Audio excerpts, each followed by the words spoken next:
Assalamualaikum warahmatullahi wabarakatuh. Kami dari kelompok A ingin membahas modul 2 riset operasi, yaitu teori keputusan. Dengan anggota kelompok Khoiri Dwi, Nila Dwi Cahyani, Habib Nur Fauzan, dan Andika Wahyu. Kegiatan belajar 1. Pengambilan keputusan dalam keadaan yang pasti. A. Pengambilan keputusan dengan tujuan tunggal. Dalam mengambil keputusan dengan tujuan tunggal, kita hanya memiliki satu tujuan, sehingga kita memilih satu alternatif yang memaksimumkan suatu hal. Untuk lebih jelasnya, kita gunakan contoh 2.1. Suatu perusahaan akan menentukan penggantian mesin yang dimiliki, diganti setiap tahun, 2 tahun, 3 tahun, atau 4 tahun. Harga beli mesin itu sebesar 5 juta rupiah.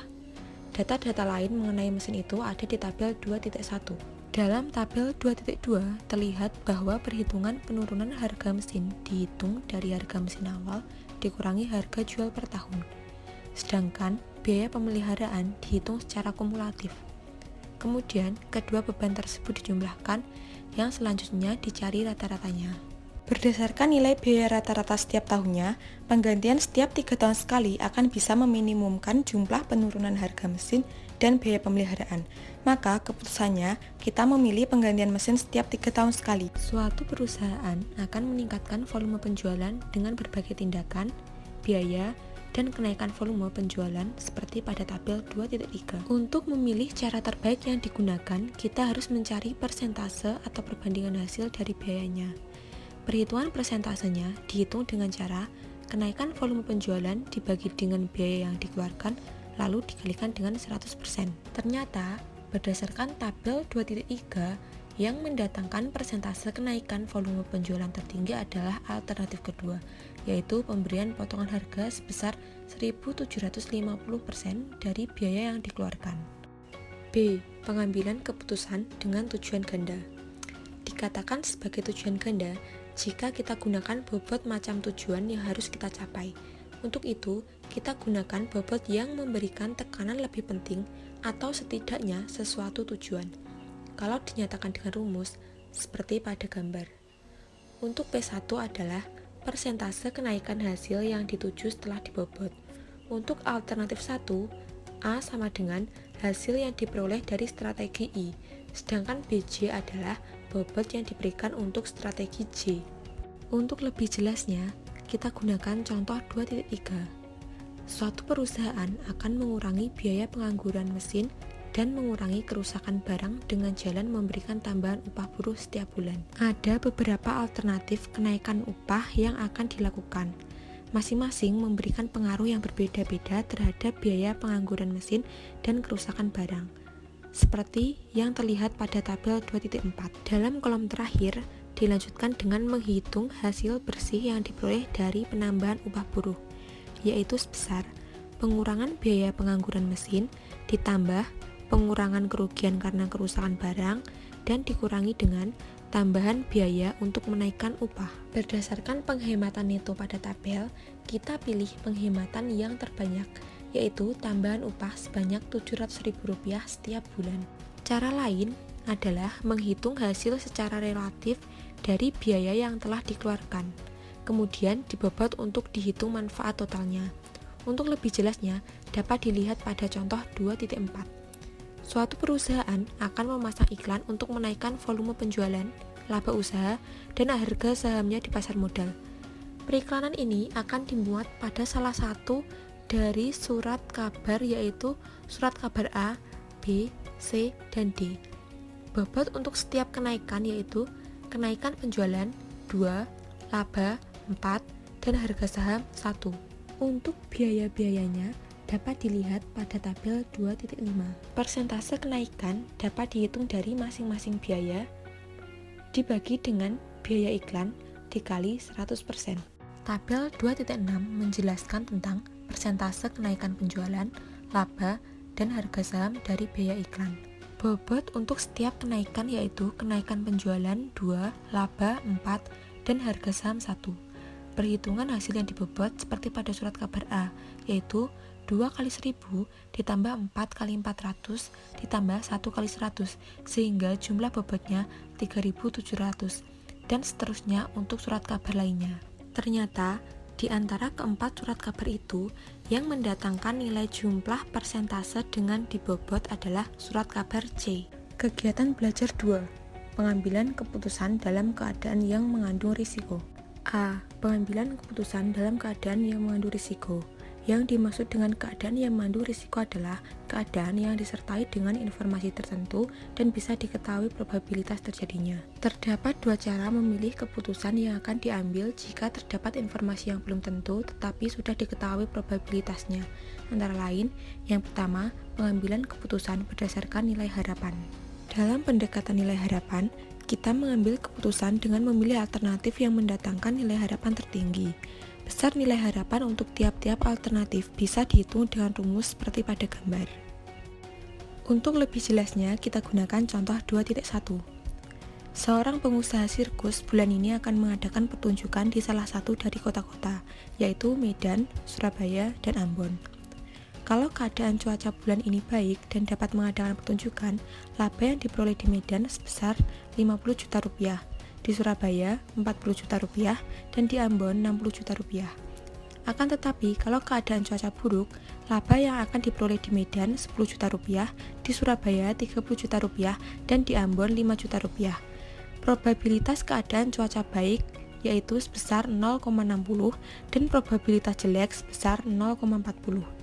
Berdasarkan data di atas, bisa dibuat tabel untuk menghitung nilai harapan seperti pada tabel 2.7.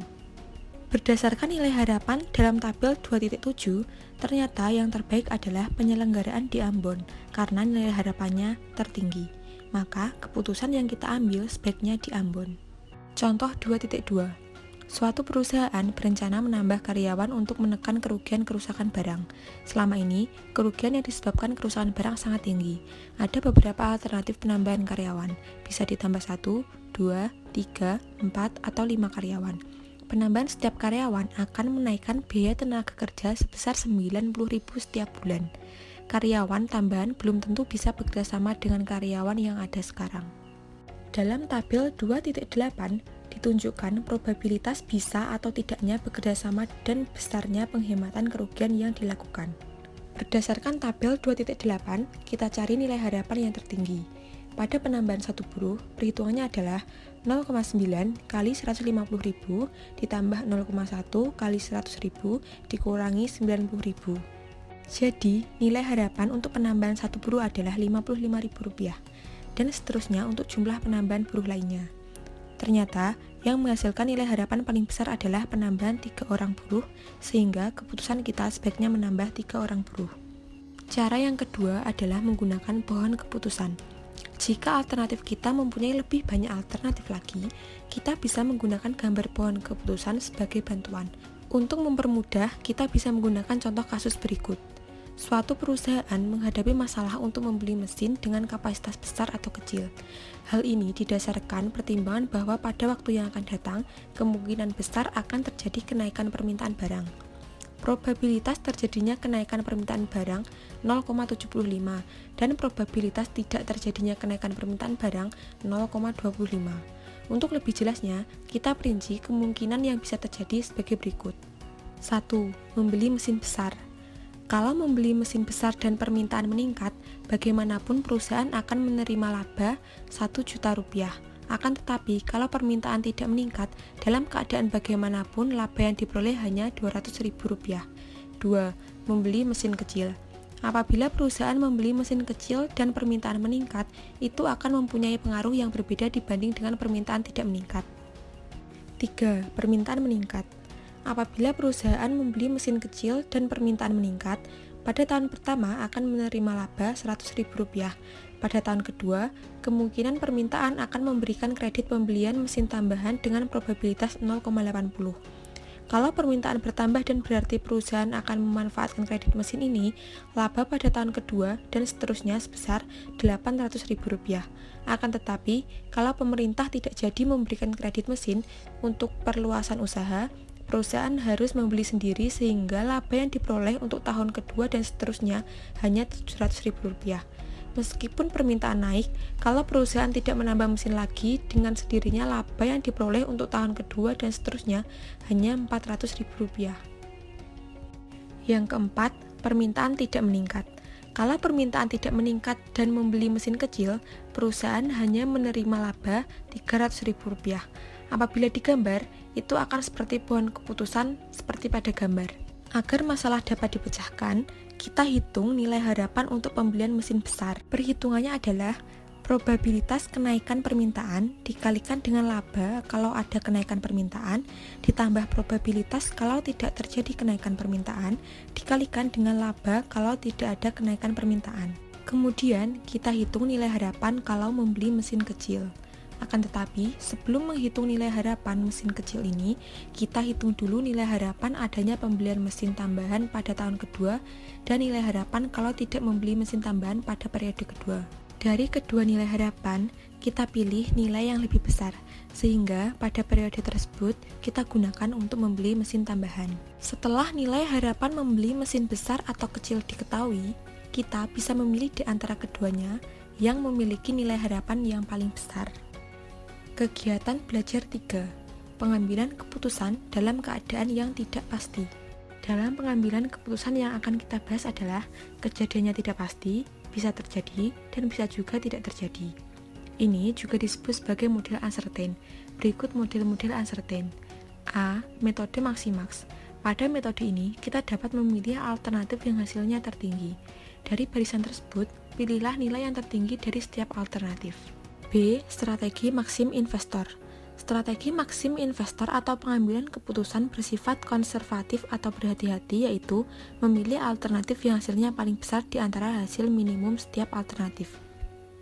C. Strategi Criterion of Realism. Pada model ini, pemilihan keputusan didasarkan pada rata-rata tertimbang dari hasil yang diharapkan. Timbangannya menggunakan bobot sebesar A. Semakin besar A, berarti kita semakin memperhatikan keadaan pertama. Besarnya A ditentukan oleh pengambil keputusan sesuai dengan keadaan yang dihadapinya. D. Metode Equally Likely. Pada metode ini, keputusan didasarkan pada alternatif yang rata-rata hasilnya paling tinggi. Sekian pembahasan mengenai modul 2. Terima kasih atas perhatiannya. Wassalamualaikum warahmatullahi wabarakatuh.